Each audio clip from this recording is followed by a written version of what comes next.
कच्चा चिट्ठा की शुरुआत आज की सबसे बड़ी खबर के साथ। नेटो में शामिल होकर दुनिया के सबसे खुशहाल देश फिनलैंड ने बहुत बड़े युद्ध को बुलावा दे दिया। पुतिन के रक्षा मंत्री ने बहुत ही बड़ा ऐलान किया। दरअसल पुतिन ने 350 परमाणु बमों को सिर्फ फिनलैंड के लिए रिजर्व कर दिया। ये सभी परमाणु बम फिनलैंड के काफी करीब पहुंच गए हैं। जब नेटो फिनलैंड के रास्ते रूस को घेरने में लगा है, तभी पुतिन ने फिनलैंड को बड़ी वार्निंग यहां पर दे डाली है।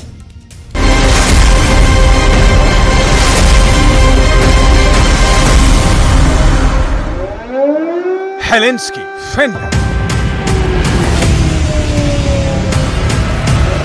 टाम्परे, Finland.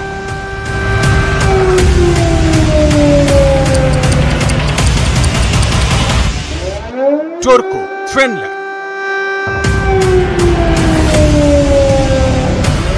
Lappeenranta, Finland. Maarianhamina, Finland.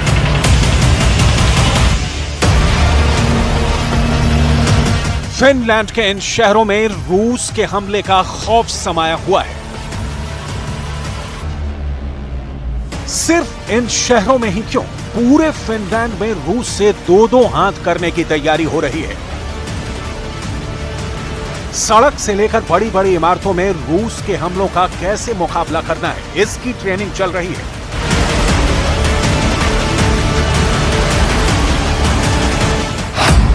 NATO की सेना, फिनलैंड की सेना, फिनलैंड के सिविल डिफेंस के जवानों ने मिलकर रूस से मुकाबले का बहुत ही खौफनाक प्लान तैयार किया है। इसका अंदाजा रूस को भी हो चुका है। यही वजह है रूस ने फिनलैंड के साथ साथ यूरोप में नाटो से जंग के लिए एक स्पेशल प्लान तैयार किया है। С учетом вооруженных сил восточноевропейских стран в непосредственной близости от границ союзного государства размещены около 360 тысяч военнослужащих, 8 тысяч единиц бронетехники, 6 тысяч артиллерийских систем и минометов, 650 самолетов и вертолетов। रूस के रक्षा मंत्री सर्गेई शोइगु ने रक्षा मंत्रालय के गवर्निंग बोर्ड को बताया कि फिनलैंड के नाटो में शामिल होने के बाद रूस अपनी पश्चिमी सीमाओं पर सेना की तैनाती और बढ़ाने जा रहा है। फिनलैंड के नाटो सदस्य बनने के बाद रूस और नाटो के बीच बॉर्डर की लंबाई दोगुनी हो गई है। रूस यूक्रेन युद्ध का दायरा बढ़ता जा रहा है।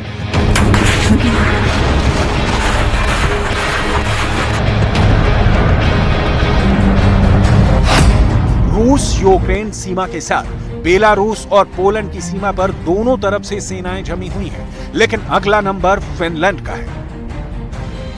रूस के रक्षा मंत्री सर्गेई शोइगु ने कहा है कि फिनलैंड के नाटो सदस्य बनने के बाद रूस की चुनौती बढ़ गई है। युद्ध का दायरा भी बढ़ गया है, क्योंकि अब नाटो की तरफ से फिनलैंड में ऐसे हथियारों को रखा जाएगा जिससे रूस पर घातक हमला किया जा सके।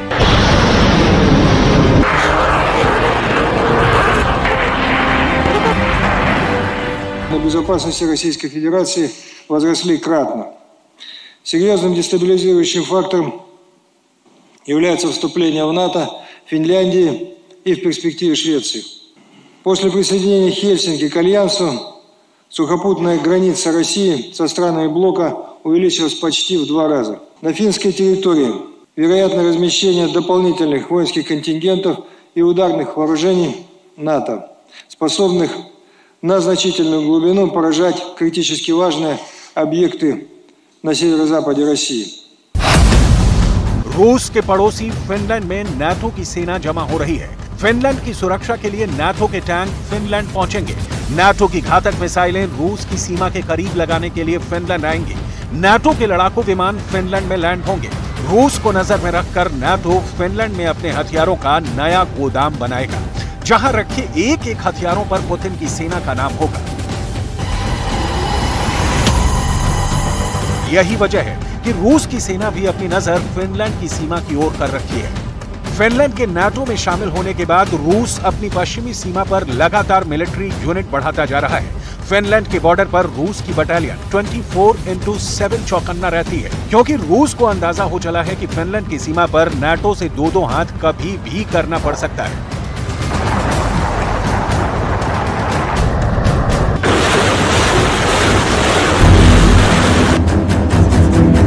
यही वजह है कि रूस के रक्षा मंत्री ने साफ साफ शब्दों में यूरोप में नाटो के खिलाफ अपने विशेष अभियान का ऐलान कर दिया है। यहां तक कि रूस के रक्षा मंत्री सर्गेई शोइगु ने पूर्वी यूरोप के नाटो देशों के खिलाफ अपनी सैन्य तैनातियों से भी पर्दा उठा दिया है। सर्गेई शोइगु का कहना है कि रूस और बेलारूस की नाटो देशों के साथ लगने वाली सीमा पर करीब 3,60,000 सैनिक, 8,000 बख्तरबंद गाड़ी, 6,000 तोपखाने और मोर्टार, 650 लड़ाकू विमानों और हेलीकॉप्टरों को तैनात किया गया है। सवाल है 31 देशों से अब कैसे लड़ेंगे पुतिन? क्या होगा जब एक साथ 31 देश और रूस पर धावा बोल देंगे? क्या पुतिन के परमाणु बम फोड़ने का टाइम आ गया है? क्योंकि फिनलैंड के नाटो में शामिल होने के बाद रूस का परमाणु गोदाम अब सीधे नाटो के निशाने पर आ गया है।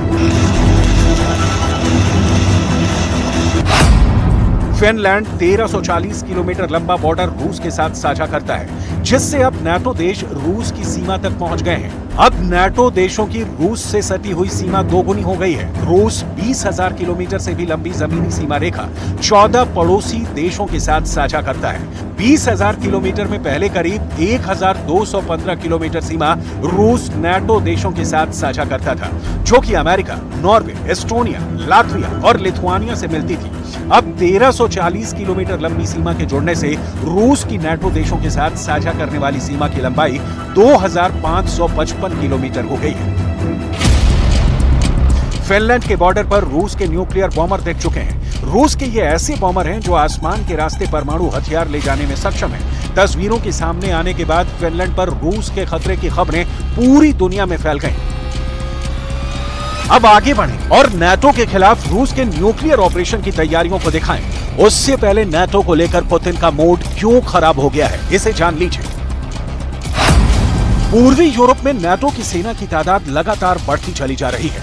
यूक्रेन युद्ध के बाद से पूर्वी यूरोप में नाटो की मौजूदगी 2.5 गुना बढ़ गई है। रूस की खुफिया एजेंसियों के मुताबिक पूर्वी यूरोप में अभी नाटो के 30,000 सैनिक तैनात हैं। यही वजह है कि रूस नाटो देशों से लगने वाली सीमा पर चौकसी बढ़ा रहा है। रूस को आशंका है कि फिनलैंड में नाटो परमाणु हथियारों को भी तैनात करने वाला है। यही वजह है कि पश्चिमी मीडिया का दावा है कि पुतिन ने 350 परमाणु बमों को सिर्फ फिनलैंड के लिए रिजर्व कर दिया है। ऐसे में बड़ा सवाल यह है कि फिनलैंड के पूरब में कितने प्रलयंकारी परमाणु बम हमले के लिए तैयार है। फिनलैंड के पूरब में रूस की न्यूक्लियर फोर्स कितने और परमाणु बम पहुंचा रही है। फिनलैंड की सीमा से सटे मौजूद रूस का परमाणु गोदाम अभी कितना भरा हुआ है। फिनलैंड के पड़ोस के समंदर में रूस के परमाणु हथियारों की गश्ती क्यों बढ़ गई है? क्या फिनलैंड में समंदर के रास्ते परमाणु सुनामी आने वाली है? फेडरेशन ऑफ अमेरिकन साइंटिस्ट की एक हालिया रिपोर्ट बताती है कि फिनलैंड के पास मौजूद कोला प्रायद्वीप में रूस ने पनडुब्बियों पर तैनात 350 परमाणु बम लगा रखे हैं। सभी परमाणु बम 150 किलोटन की ताकत के हैं। यानी कोला प्रायद्वीप में मौजूद रूस के एक परमाणु बम हिरोशिमा पर गिरे बम से 10 गुना अधिक शक्तिशाली है। विश्लेषकों का कहना है कि फिनलैंड की नाटो में एंट्री से यूरोप में तनाव चरम पर पहुंचने वाला है, क्योंकि नाटो और रूस की बरसों पुरानी दुश्मनी का सबसे नया एपिसेंटर फिनलैंड बन गया है। फिनलैंड नाटो का एक ऐसा खूनी दरवाजा बन गया है जिसके एक तरफ पुतिन खड़े हैं तो दूसरी तरफ अमेरिका की अगुवाई में दुनिया के 31 देशों की सेना है। नाटो का आरोप है कि पुतिन नाटो का दरवाजा बंद करना चाहते थे, हमले की धमकी और युद्ध के नाम पर डराना चाहते थे। विश्लेषकों का दावा है कि फिनलैंड के नाटो में शामिल होने के बाद पुतिन यूरोप और पश्चिम को डराने की कोशिश में तनाव बढ़ाएंगे, जिसकी शुरुआत रूस ने आर्कटिक में अधिक परमाणु हथियारों की तैनाती से कर दी है। फिनलैंड समेत पूरे नाटो को कंट्रोल करने के लिए पुतिन ने आर्कटिक को क्यों चुना है? आर्कटिक में कहां-कहां रूस ने अपने परमाणु हथियारों का जमावड़ा कर रखा है? आर्कटिक में अधिक परमाणु हथियारों की तैनाती कर पुतिन किस नाटो देश में एटमी कहर ढाने की तैयारी में है? इसे जानने से पहले फिनलैंड के नाटो में शामिल होने से रूस की परेशानी कितनी बढ़ गई है, इसे जान लीजिए। रूस के उत्तर पश्चिम में बाल्टिक सागर के उत्तर में फिनलैंड है, दक्षिण में एस्टोनिया है। बीच में बाल्टिक सागर का हिस्सा फिनलैंड की खाड़ी रूस के लिए काफी अहम है। फिनलैंड की खाड़ी के पूर्वी छोर पर रूस का सेंट पीटर्सबर्ग शहर है। फिनलैंड की सीमा से सेंट पीटर्सबर्ग की दूरी सिर्फ 125 किलोमीटर है। सेंट पीटर्सबर्ग में ही पुतिन का जन्म हुआ था। सेंट पीटर्सबर्ग रूस की आर्थिक राजधानी है। इसी शहर में रूस के ज्यादा अरबपति रहते हैं, जहां किसी भी तरह का नुकसान पुतिन को मंजूर नहीं। साफ है, फिनलैंड के नाटो में शामिल होने के बाद अब बाल्टिक सागर के रास्ते नाटो को अब न केवल रूस के सेंट पीटर्सबर्ग तक पहुंचने का रास्ता मिल गया है, बल्कि रूस के कोला प्रायद्वीप तक पहुंच भी आसान हो गई है, जो रूस का चलता फिरता परमाणु बेस है। कहा जाता है कि यहाँ पुतिन ने पनडुब्बियों में तैरते एटम बम लगा रखे हैं, जो समंदर के अंदर से निकलकर दुनिया के किसी भी हिस्से को खाक में मिला सकते हैं।